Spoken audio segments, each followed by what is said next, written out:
ইসলামে ফুটবল খেলা অথবা দেখা শর্ত সাপেক্ষে জায়েজ। তবে খেলাধুলা যদি ইবাদতে ব্যাঘাত ঘটায় অথবা হারাম কাজের কারণ হয়, তাহলে এটা নাজায়েজ হবে।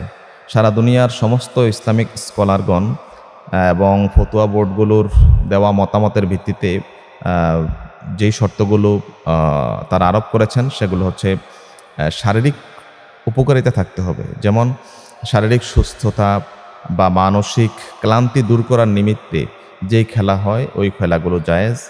আ এরপরে শর্ত দিয়েছেন ফরজ ইবাদতে ব্যাঘাত না ঘটা। ওয়াক্তমতো নামাজ আদায় করা এবং জামাতে নামাজ পড়ার ক্ষেত্রে খেলাগুলো যদি কখনো বাধা হয়ে না দাঁড়ায়, তাহলে ওই খেলাগুলো জায়েজ। এরপরে শর্ত হচ্ছে সতর ঢাকা। হাঁটু অথবা রানের কিছু অংশ যদি খোলা থাকে, যেমনটি ফুটবল খেলার ক্ষেত্রে দেখা যায় যে আ ফুটবল যারা খেলা করেন, যারা ফুটবল খেলোয়াড়, তাদের অধিকাংশ ক্ষেত্রে দেখা যায় যে সতরগুলো খোলা থাকে। আ পুরুষের জন্য দায়েমি ফরজ হাঁটু থেকে নাভি পর্যন্ত। নাভির এবং হাঁটু মাঝখানে যতটুকু জায়গা রয়েছে সবটা জায়গা সতরের অংশ। এখান থেকে যদি ওপেন হয়ে যায়, তাহলে ফরজ তরক হবে। আর ফরজ তরক হলে যারা এই ফরজ তরকের অংশটা দেখবে, ওই দেখাটাও হারাম। তাহলে এই দর্শকদের জন্য ওই খেলাটা নাজায়েজ হবে, হারাম হবে যদি সতর ওপেন করে কোনো খেলা হয়। আ সারা বিশ্বে যেই ফুটবল খেলা হয়, ওইখানকার যে ড্রেসগুলো আছে, ফুটবল খেলার ড্রেস দেখলেই বোঝা যায় যে এখানে সতর ওপেন রাখে খেলোয়াড়রা। এজন্য এই বিষয়টা একটু চিন্তার বিষয়, এটা হালালের পর্যায়ে থাকে না। যদি এই খেলোয়াড়রা আ সতর ঢেকে ট্রাউজার পরে অথবা যেই ড্রেস বর্তমানে প্রচলিত আছে, ওই ড্রেসের সাথে যদি নিচের দিকে তারা যেকোনো কাপড়, গেঞ্জির কাপড় অথবা চিকন পায়জামা বা স্কিন টাইপের কোনো কিছু পরে সতরটা ঢেকে রাখে, তাহলে আ খেলা দেখা জায়েজ হবে। এরপরে শর্ত হচ্ছে জুয়া অথবা বাজি। জুয়া বা বাজি ২ পক্ষের মধ্যে যদি জুয়ার কোনো আশঙ্কা থাকে, জুয়া খেলার বা জুয়া ধরে, আন্তর্জাতিক অঙ্গনে আমরা জানি অধিকাংশ ক্ষেত্রে আ জুয়া হয়। আন্তর্জাতিক অঙ্গনে এই জুয়াগুলো হয়। এর জন্য যদি জুয়ার আশঙ্কা থাকে, জুয়া আ ধরে, তাহলে এটা নাজায়েজ হবে। তবে এখানে যদি আ তৃতীয় পক্ষ কোনো পুরস্কার ঘোষণা করে, তাহলে এটা জায়েজ হতে পারে।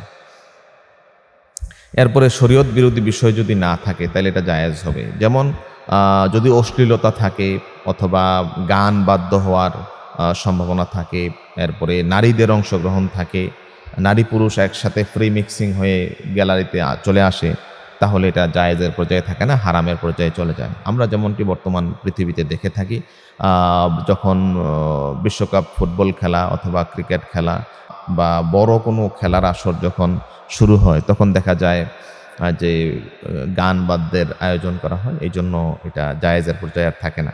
এবার আসেন, আমরা যারা দর্শক হিসেবে গ্যালারিতে না থেকে টিভিতে খেলা দেখি, তাদের মাসালাটা কি হবে? টিভি অথবা সরাসরি খেলার বিধান ইসলামে একই। সেটা কিরকম? যদি খেলাটি শরীয়তের সকল নিয়ম মেনে অনুষ্ঠিত হয় এবং দর্শক ও খেলোয়াড়দের কোনো ফরজ ইবাদত আ থেকে গাফেল করে না ফেলে, তাহলে আ এই খেলাটা দেখা জায়েজ হবে। অন্যথায় যেখানে শরীয়ত ঠিক থাকবে না, যেখানে আ ইসলাম তরক হয়, ইসলামী শরীয়তের হুকুম তরক হয়, সেখানে খেলা দেখা জায়েজ হবে না।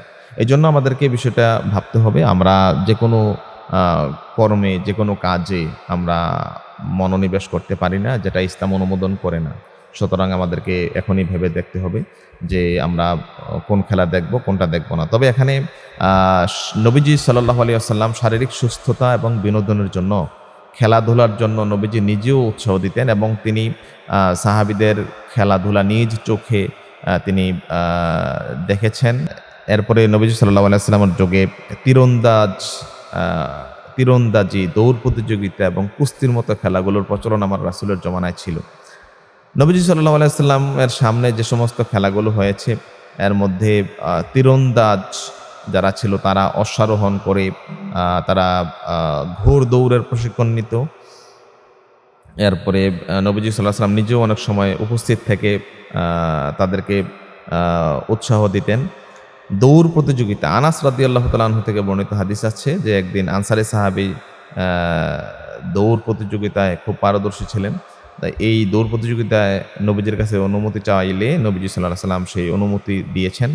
এরপরে হাবশীদের যেই লাঠি খেলা হযরত আয়েশা রাদিয়াল্লাহু তাআলা আনহা বর্ণনা করেছেন যে ঈদের দিন মসজিদে নববীর আঙ্গিনায় হাবশীরা বর্শা বা লাঠি দিয়ে যুদ্ধের কসরত বা খেলাধুলা প্রদর্শন করেছিল। নবীজি সাল্লাল্লাহু আলাইহি ওয়াসাল্লাম নিজ কাঁধে আয়েশা রাদিয়াল্লাহু তাআলা আনহাকে ভর দিয়ে তা দেখার সুযোগ দিয়েছিলেন এবং হযরত ওমর রাদিয়াল্লাহু তাআলা আনহু তাদের থামানোর চেষ্টা করলেই নবীজি সাল্লাল্লাহু আলাইহি ওয়াসাল্লাম তাদের খেলার অনুমতি দিতে বলেছিলেন। এরপরে রাসূলের জমানায় আরেকটি খেলার উদাহরণ আমরা পাই মল্লযুদ্ধ বা কুস্তি। ইসলাম প্রচারের স্বার্থে নবী সাল্লাল্লাহু আলাইহি সাল্লাম নিজে মক্কার বিখ্যাত মল্লযোদ্ধা রোকানা বিন ইয়াজিদের সাথে মল্লযুদ্ধে অংশগ্রহণ করেন এবং তাকে বলেন যে তুমি যদি মল্লযুদ্ধে আমার সাথে পরাজিত হও তাহলে কি ইসলাম গ্রহণ করবা? রোকানা বলছে হ্যাঁ আমি ইসলাম গ্রহণ করব। রাসূল সাল্লাল্লাহু আলাইহি সাল্লাম পরদিন সময় এবং স্থান নির্ধারণ করলেন। যথাসময়ে যথাস্থানে খেলা শুরু হলে রাসূল করিম সাল্লাল্লাহু আলাইহি সাল্লামের সামনে রোকানা বিন ইয়াজিদ মুহূর্তের মধ্যে পরাজিত হয়। রাসূল সাল্লাল্লাহু আলাইহি সাল্লাম বিজয় লাভ করেন। এই আলোচনা থেকে যে বিষয়টা আমাদের সামনে ক্লিয়ার হলো যে শর্ত সাপেক্ষে শরীরচর্চামূলক এবং যুদ্ধাস্ত্রের প্রশিক্ষণমূলক খেলাধুলা ইসলামে সমর্থিত। তবে জুয়া বা অপচয় যদি থাকে, নামাজের সময় নষ্ট হয়, শরীয়তের বিধান লঙ্ঘিত হয়, তাহলে ওই খেলাগুলো জায়েজ হবে না।